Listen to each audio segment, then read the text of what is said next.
जो पढ़े लिखे सजग लोग हैं उनकी जिम्मेदारी बनती है कि अपनी जिम्मेदारी को समझें। जैसे बहुजन मीडिया ने अपनी जिम्मेदारी को समझा, बहुजन नेता भी अपनी जिम्मेदारी समझे, अपनी रोजी रोटी, अपनी तैयार की गई संपत्ति, अपने परिवार की चिंता छोड़कर समाज की चिंता करें।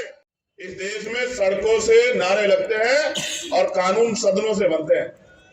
आप इससे बड़ा सम्मेलन करो, जिनको कुछ देना नहीं वो नहीं देंगे, लेकिन अगर आप अपनी ताकत बना लोगे और कानून बनाने की हैसियत में चले जाओगे, फिर आपके लोग आधे से फैले नहीं रहेंगे। कि ये पूरा आंदोलन अगड़े और पिछड़ों का आंदोलन है, और जब पिछड़े वर्ग के लोग अधिकारों के लिए लड़ने का काम करेंगे तो डंडे और झंडे के साथ हम इस आंदोलन को सींचने का काम करेंगे, क्योंकि आने वाले नस्लों को जवाब देना है। लड़ाई आपकी मेरी नहीं है, हम तो जागरूक सजग लोग हैं। आने वाली पीढ़ियों के हिस्से में क्या बचेगा? महापुरुषों ने संघर्ष से पेड़ लगाए और उसके फल हम लोग खा रहे हैं। कल 6 दिसंबर था, डॉक्टर बाबा साहब अम्बेडकर जी का परिनिर्वाण दिवस। मैंने सोचा कि कल का काम पूरा हो चुका, अब तो अगले साल याद करना है। तो दिल्ली में अभी क्या हो रहा है, अब तक तो ठंड का भी माहौल हो चुका, हमारे लोगों को चले जाना चाहिए था। जो जिम्मेदारी थी आपकी एक दिन की वो तो पूरी कर दी है। 2-2 दिन सम्मेलन क्यों कर रहे हो, क्यों वक्ता बुला रहे हो, क्यों बातें कर रहे हो?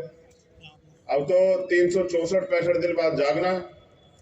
जब पुणे सम्मेलन, पुणे बाबा साहब का परिनिर्वाण दिवस आएगा तभी आना, क्योंकि हमारे लोगों को लगता है कि एक दिन के सम्मेलन से, एक दिन के आंदोलन से, एक दिन के महापुरुषों के परिनिर्वाण को मनाने से उनकी जिम्मेदारियां पूरी हो जाती, और हम दूसरे लोगों पे, दूसरे संगठनों पे, दूसरी पार्टियों पे चिल्लाते रहते हैं। मैं ये समझता हूं न्याय अधिकार महासम्मेलन करवाने वाले साथी धन्यवाद के पात्र हैं। इसलिए धन्यवाद के पात्र हैं क्योंकि उन्होंने एक प्रोग्राम बना के हम लोगों को एक अवसर दिया कि हम एक मंच पे आके अपनी बात को रख सकें। जंग में कागजी अपराध से क्या होता है, जंग में कागजी अपराध से क्या होता है, हिम्मतें लड़ती है तादाद से क्या होता है। क्या फर्क पड़ता है कि हम यहाँ की संख्या में, लेकिन जितने भी हैं इतने लोग तो तैयार हैं इस आंदोलन को चलाने के लिए। इतने लोग तो तैयार हैं 2 दिन से महापुरुषों के मिशन पे काम करने के लिए। ये बहुत, जब एक एक महापुरुष संकल्प करके इतने बड़े बड़े काम करके गए, जब इतने सारे लोग जो यहाँ उपस्थित हैं और उनके परिवार के लोग, उनको सुनने वाले, उनको चाहने वाले, मानने वाले लोग धीरे धीरे काम करते रहेंगे, तो मुझे लगता है एक दिन हमारा आंदोलन सफल हो जाएगा। मैं बड़ा उम्मीद वाला व्यक्ति हूँ, ना उम्मीद नहीं होता, क्योंकि हमारे जितने पिछला अनुभव सब कहता है, जब हम महापुरुषों को पढ़ते हैं तो वह कहता है कि आंदोलन चलाना जरूरी है, क्योंकि देश तो आजाद 1947 में हुआ, लेकिन हमें अधिकार मिले 1950 में।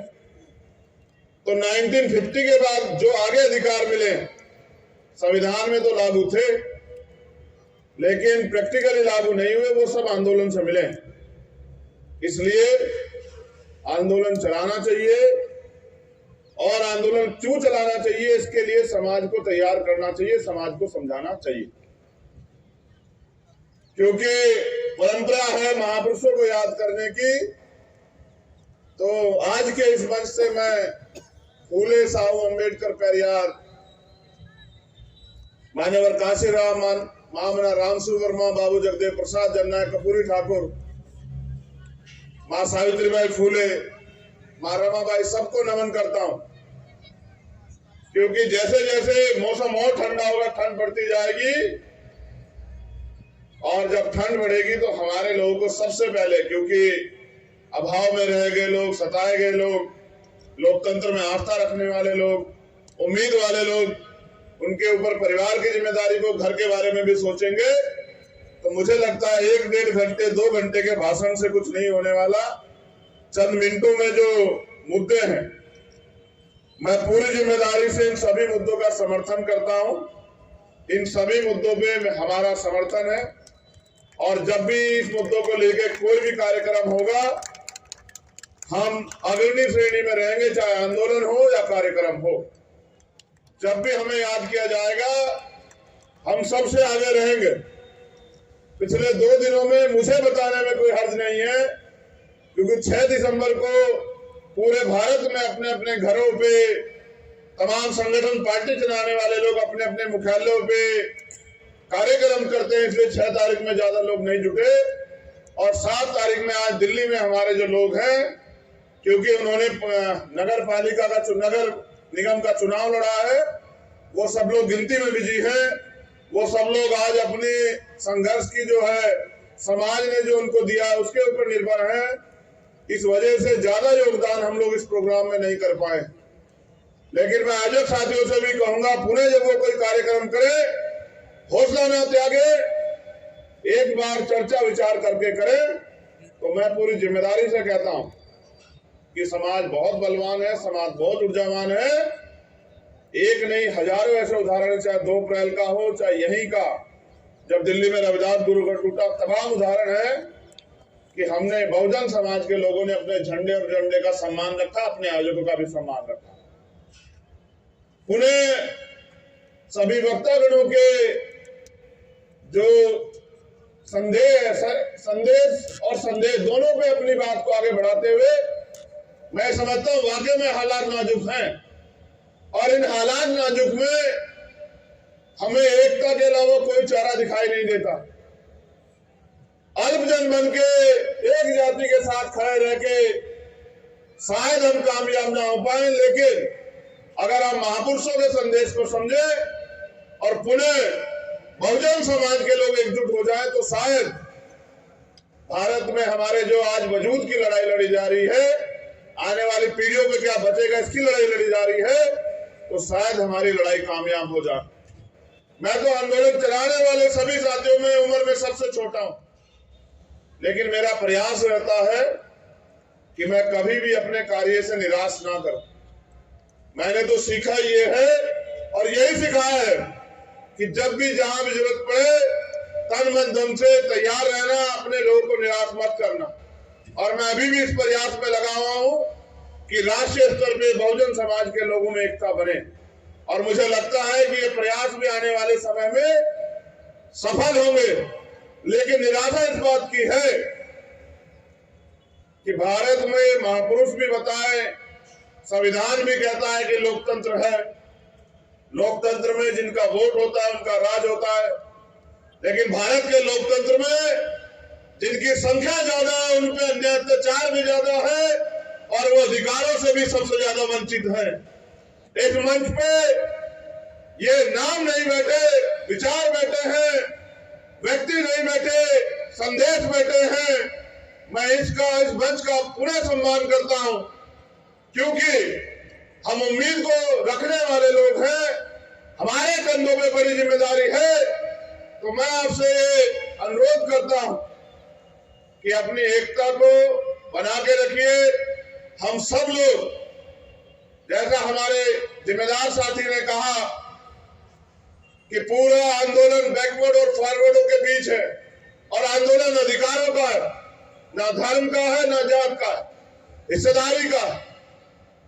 मैं इस बात को और ताकतवर तरीके से संबद्ध करता हूं कि आज के दलित और आदिवासी भी देश में पहले से अगर ज्योतिबा फूले को पढ़े, आधुनिक भारत में जो महापुरुष हुए या डॉक्टर बाबा साहब अम्बेडकर को पढ़े, तो उनके आंदोलन हमें शिक्षा देते हैं कि हम अतिशूद्र और शूद्र थे, हम अछूत और अतिशूद्र थे। यानी कि हम सारे ही बैकवर्ड क्लास के लोग हैं, चाहे दलित हो, आदिवासी हो, पिछड़े वर्ग के लोग हो या माइनॉरिटी के लोग हो। तो मैं इस बात को और ताकतवर बल देता हूं कि ये पूरा आंदोलन अगड़े और पिछड़ों का आंदोलन है, और जब पिछड़े वर्ग के लोग अधिकारों के लिए लड़ने का काम करेंगे, तो डंडे और झंडे के साथ हम इस आंदोलन को सींचने का काम करेंगे। क्योंकि आने वाले नस्लों को जवाब देना है। लड़ाई आपकी मेरी नहीं है। हम तो जागरूक सजग लोग हैं।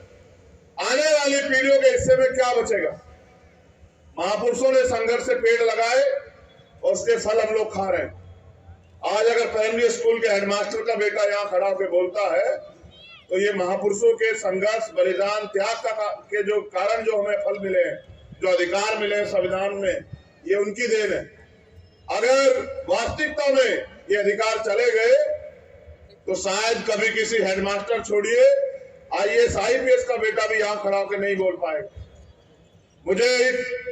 मैंने बड़ी मजबूती से महसूस किया और मुझे हमेशा साथियों ने प्रेरित किया कि पढ़िए, क्योंकि मेरी उम्र कम है तो मैं ये तो नहीं कह सकता मैं 30 साल से आंदोलन चला रहा हूँ या 40 साल से आंदोलन चला रहा हूँ या 20 साल से आंदोलन चला रहा हूँ। मैंने तो जो कुछ भी सीखा इस मंच पे बैठे हुए लोगों से या महापुरुष जो लिखते गए उससे सीखा। मुझे आज भी याद है जब मैं पढ़ता हूँ बाबा साहब अम्बेडकर के 1956 के स्टेटमेंट को, जो किताबों में लिखा हुआ है आगरा का, कि मैं तमाम तरह के अपमान, अन्याय, आरोप सह के इस कारवां को यहां तक लेके आ पाया हूं। अगर आप इसको आगे नहीं बढ़ा सकते तो इसको पीछे मत जाने देना मेरे बच्चों, यही मेरा आपको संदेश है। आज तो कारवां लुट चुका है। भक्ति छोड़िए साहब, हालात देखिए क्या हो गए हैं। वो जो नेता घर से बाहर नहीं निकलते उनको आपकी और मेरी परवाह नहीं। आज मजबूर है हम लोग कि न्याय जन्मसिद्ध अधिकार है, फिर भी हम रोज लाशें उठा रहे हैं। राजस्थान हो या मध्य प्रदेश या दिल्ली, मैं तो दिल्ली के लोगों को बधाई दूंगा मेरे सम्मानित मंच कि आज दिल्ली का रिजल्ट आया है। एक से एक वक्तागण यहाँ बड़े बड़े ओजस्वी भाषण देते हैं। दिल्ली में लोग खुशी मना रहे हैं और ये लोग यहाँ जो है बताइए सम्मेलन कर रहे हैं। जिनका देखिए, जिनकी वोट नहीं उनका राज स्थापित हो गया है MCD में भी। इनका देखिए, इनका हौसला, इनका रास्ता देखिए कि वो लोग दिल्ली में जश्न मना रहे हैं, रंग लगा रहे हैं। जिनका इतना सा वोट है और जिनका इतना बहुसंख्यक वोट है, ये यहाँ तमाशबीन बने बैठे। बताइए, अब कह रहे हैं वोट हमारा, राज तुम्हारा। सारे बने तो यही कहते हैं। बताइए, कोई कमी छोड़ता ही नहीं है। मगर ये बताओ दिल्ली में आपके हिस्से में क्या है MCD में? जरा दिल्ली के लोग हाथ उठा के बताना मुझे। बड़े हमारे बहुजन मीडिया के लोगों से भी धन्यवाद कहता हूँ। झूठ मत दिखाया करो यार, क्या झूठ दिखाते रहते हो कि हम तो यहाँ किला ढा देंगे। हालात देखो आज क्या, एक सीट नहीं जीत पाए, एक सिंगल सीट। पिछलग्गू बन के अपने हिस्से की बात भी नहीं कह सकते मेरे साथियों। एक साहब ने कहने का प्रयास किया था तथागत बुद्ध के बारे में, बाबा साहब की प्रतिज्ञा के बारे में। देखो क्या हुआ। ये हालात है, सच यही है। उनके तलवे चाट के, उनकी पूंछ बन के हम ओरिजिनल बात भी नहीं कह सकते। अपने हक की बात तो छोड़िए जो महापुरुष कह के चले गए। इसलिए कह रहा हूं दिल्ली के लोग बधाई के पात्र हैं। इतनी बड़ी आबादी और फिर भी बैठना जूतों में ही है, तो मैं क्या कर सकता हूं भाई बताओ, जब आप लोग सुधरना नहीं चाहते। मैं तो प्रयास कर रहा हूं और मेरे साथ हजारों साथी प्रयास कर रहे हैं दिल्ली में भी कि हमारे लोग जागे। लेकिन आप आदत छोड़ने को तैयार नहीं है, तो कोई बात नहीं, हम फिर जगाएंगे, फिर आपके बीच में जाएंगे, फिर समझाने का काम करेंगे। क्योंकि अगर इस काम को हम पढ़े लिखे लोग नहीं करेंगे तो किन से उम्मीद करें? वो लोग जो सुबह उठ के काम पे निकल जाते हैं। ये तो पूरा समाज आर्थिक रूप से कमजोर है। थोड़ा बहुत अगर आरक्षण से जो नौकरी मिली उसके कारण बन पाए। इसलिए जो पढ़े लिखे सजग लोग हैं उनकी जिम्मेदारी बनती है कि अपनी जिम्मेदारी को समझें। जैसे बहुजन मीडिया ने अपनी जिम्मेदारी को समझा, बहुजन नेता भी अपनी जिम्मेदारी समझे। अपनी रोजी रोटी, अपनी तैयार की गई संपत्ति, अपने परिवार की चिंता छोड़कर समाज की चिंता करें। क्योंकि अगर हम इनकी चिंता करते हैं और इनकी चिंता करने वाला नेता कभी समाज का भला नहीं कर सकता, मैं आपको गारंटी देता हूं। आप मेरी बात को याद रखना, जो परिवार की और अपनी संपत्ति की परवाह करेगा। मेरे ऊपर कितने आरोप लगा लो, कितनी बुराई कर लो, कितने जो है तमाम तरह की मुसीबतें खड़े कर दो, लेकिन पूछो आने वाली पीढ़ी आपसे भी पूछेगी। आप जहां भी हैं, जिस दल में भी हैं, वहीं बैठ के दूसरे लोगों से सीख लेके अपने समाज के बारे में सोचो मेरे बहुजन समाज के लोगों, कारवा लूट चुका है। ईवीएम पे रोते रहो, आरक्षण पे रोते रहो, किसी और चीज पे रोते रहो। एक वोट का अधिकार बाबा साहब अम्बेडकर दे के गए आपको। किस वोट से इस देश में आपका राज आएगा, और इस उम्मीद के साथ चले गए कि आने वाली पीढ़ियां समझेगी। कहा 10 डॉक्टर, 10 इंजीनियर, 10 वकील जिस समाज में तैयार हो जाएंगे, उनको कोई नहीं रोक सकता। बताओ रुके नहीं रुके? आज लाखों डॉक्टर, लाखों इंजीनियर, लाखों वकील हैं, मगर बताओ न्याय मिल रहा है नहीं मिल रहा है? मेरे काबिल साथी यहाँ बैठे हैं, कह रहे थे ईडब्ल्यूएस पे फैसला आएगा हमारे पक्ष में, और एक दो काबिल और बैठे, वो हंस भी रहे थे, कहे कि ये गुमराह कर रहे हैं, कोई फैसला नहीं आएगा। वाकई में नहीं आया, क्लोजन सिस्टम भी इसमें है, लेकिन उनको चैलेंज कहां से करोगे? उसकी ताकत बता दो कहां है। बस इस देश में सड़कों से नारे लगते हैं और कानून सदनों से बनते हैं। आप इससे बड़ा सम्मेलन करो, जिनको कुछ देना नहीं वो नहीं देंगे, लेकिन अगर आप अपनी ताकत बना लोगे और कानून बनाने की हैसियत में चले जाओगे, फिर आपके लोग आधे से फैले नहीं रहेंगे। तो मैं मेरे सोए हुए बहुजन समाज के लोगों, चाहे कितनी भी निंदा करो, कितना भी विरोध करो, लेकिन हालात देखो कि आज हालात क्या है। और मेरा पूरा भरोसा है कि बाबा साहब अम्बेडकर ने एक बात कही थी कि 21वीं सदी हमारी है, ये 21वीं सदी चल रही है, हम रहे ना रहे, आप उम्मीद रखो, जो इधर बैठे हैं वो भी और जो इधर बैठे हैं वो भी, ये देश भी सलामत रहेगा,